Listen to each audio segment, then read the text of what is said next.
All right. Hello. I'm Panther. Again, back with The Artist Way.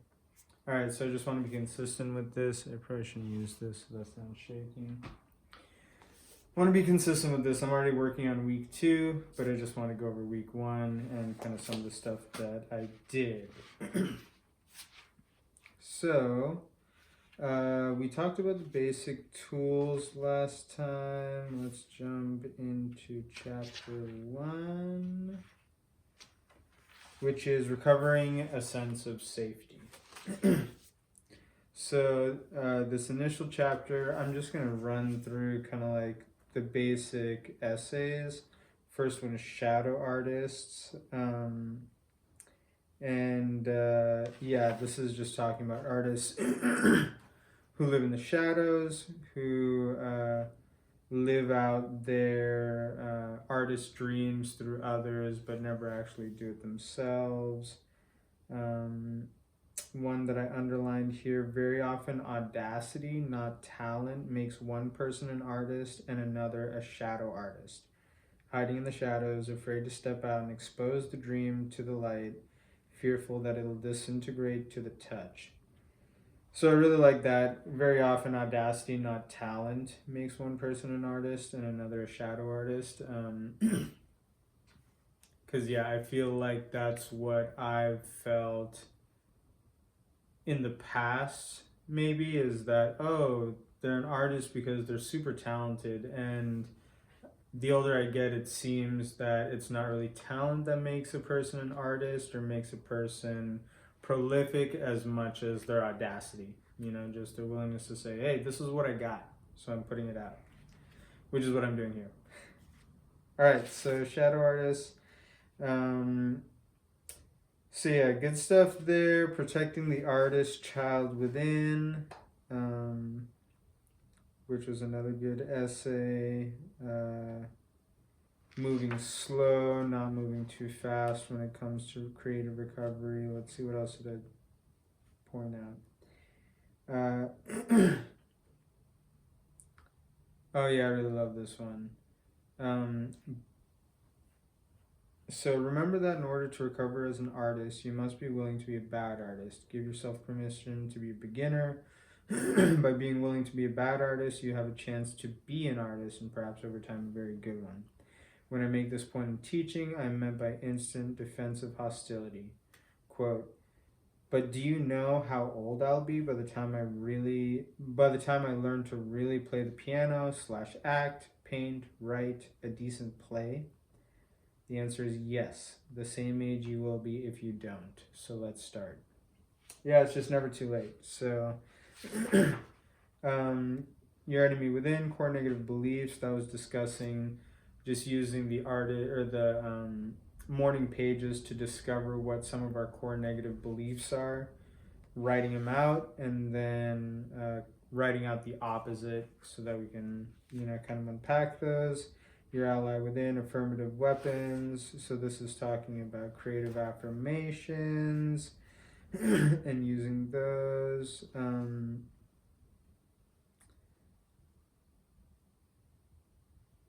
Okay, so I highlighted this. It's time to do a little detective work. Where do your blurts come from? So blurt is like, just something that your censor, which is something that's talked about a lot in The Artist Way, that inner critic blurts out as something negative. So where do your blurts come from? Mom, dad, teachers? Using your list of blurts, scan your past for possible sources. At least some of them will spring violently to mind.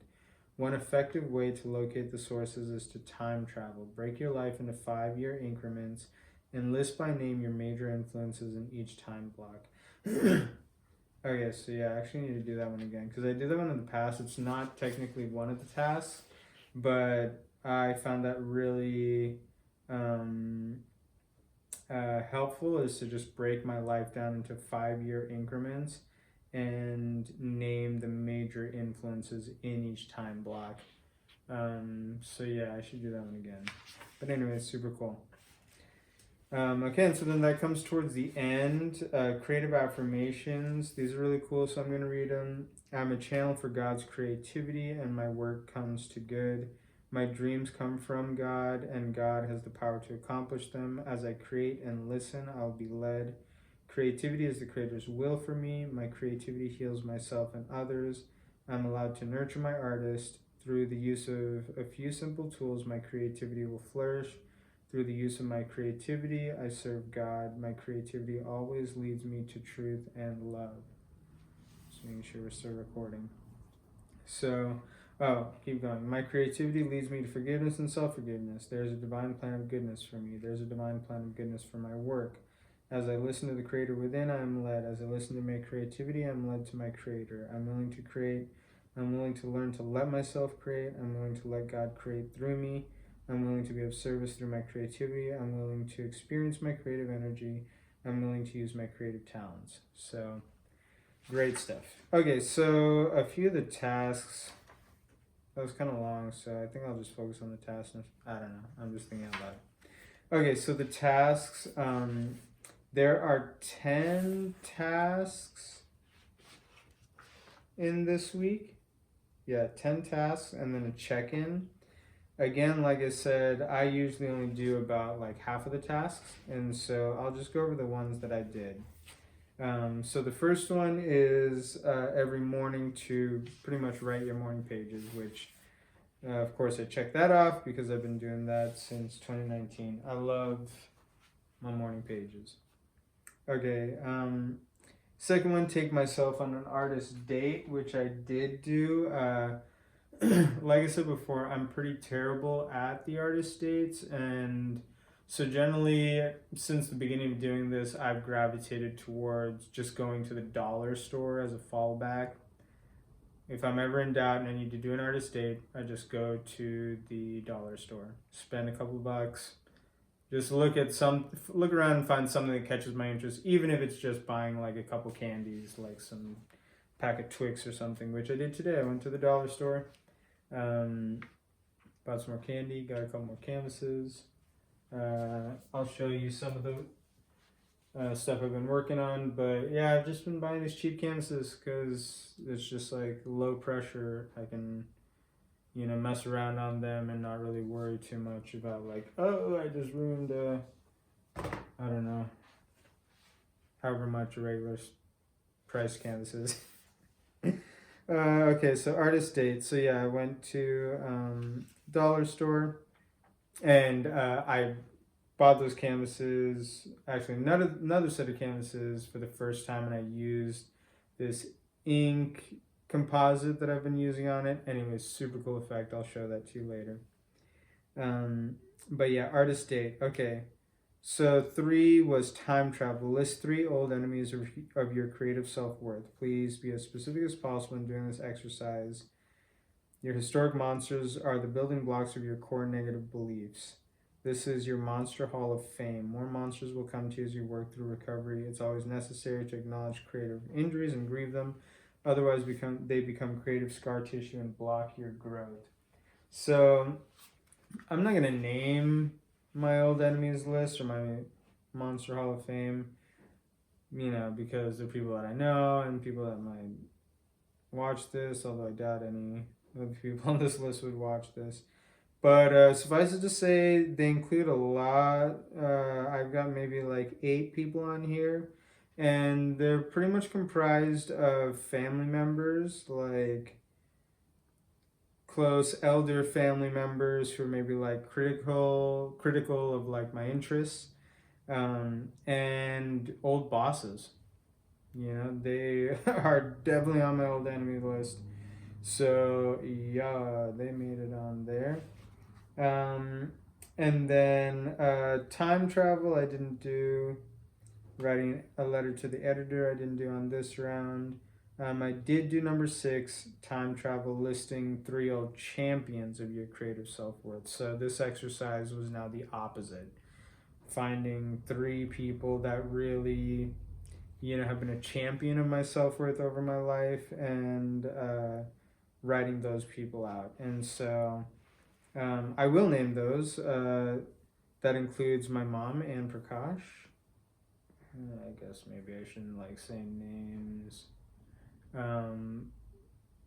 Anyways, it includes my mom, includes my sister, it includes an uncle, one of my best friends, two best friends, three best friends, and a cousin. So, yeah, nothing like the champions. And then imaginary lives. This is one of my favorites that I do almost every time with this exercise. And this one pretty much has you list 5 other lives that you would lead, and what you would do in each of those. So, the point is really just to have fun and just kind of imagine 5 different lives. Okay, so some of the ones that I put, I love this one, so there's more than 5 here, but I've got a shaman, a medicine man, a pottery maker, an actor, a geologist, a marine biologist, a professional instrument player or a musician, a vigilante, a sex worker. I don't know, feel like it'd be fun. A dancer, journalist, or to be in the military. Even though I'm not a believer in the military, anyways, I don't know. There's something always that's been a little bit romanticized about being in the military or serving. And I absolutely do respect people in the services. Anyways, I'm not going to go down that road. But that's what I've got for my imaginary labs. And then I think that was pretty much all I did for this one. Oh, yeah. Take your artist for a walk. Just the 2 of you. Brisk 20-minute walk. Did that. That's super cool. Walking is wonderful. I don't know, when I do it every day, it's great. So I haven't been doing it every day. But yeah. And then the check-in, which is just kind of an accountability. How many days did you do your morning pages?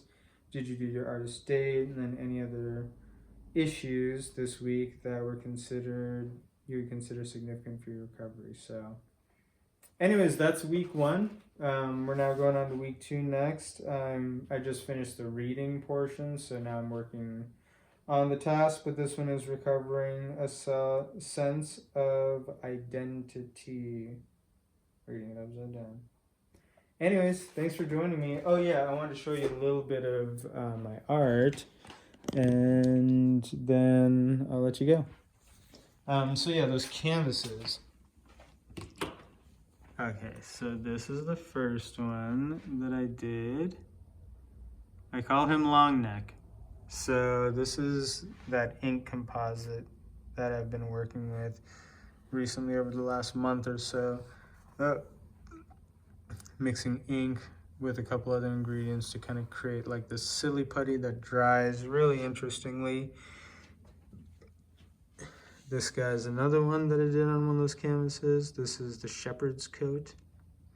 Got an ink composite that I mixed with dried lemongrass from my garden. So you can kind of see the striation of the lemongrass blades in there. Creates a really cool texture, and anyways, I really like it. And then this is the most recent one. It was, my father passed away last year. And so it was the 1-year anniversary this last week. So I did this on his anniversary. Kind of a depiction of how I was feeling on the day. Just trapped, compressed. This one is called Panic/Claustrophobia. And this is also that ink composite, and then just using regular India black ink for the rest on this canvas. Anyways, that's the 9x5. Not bad. 15 minutes. Hey, thanks for joining me. I'll turn this around. So, anyways, let that be your last image. Thanks again for joining me again. I will check back in, do another video when I do chapter 2. And we'll keep going until either I finish the book or fall off the wagon. Usually fall off the wagon, but I'm going to try to finish the book this time. All right, take care.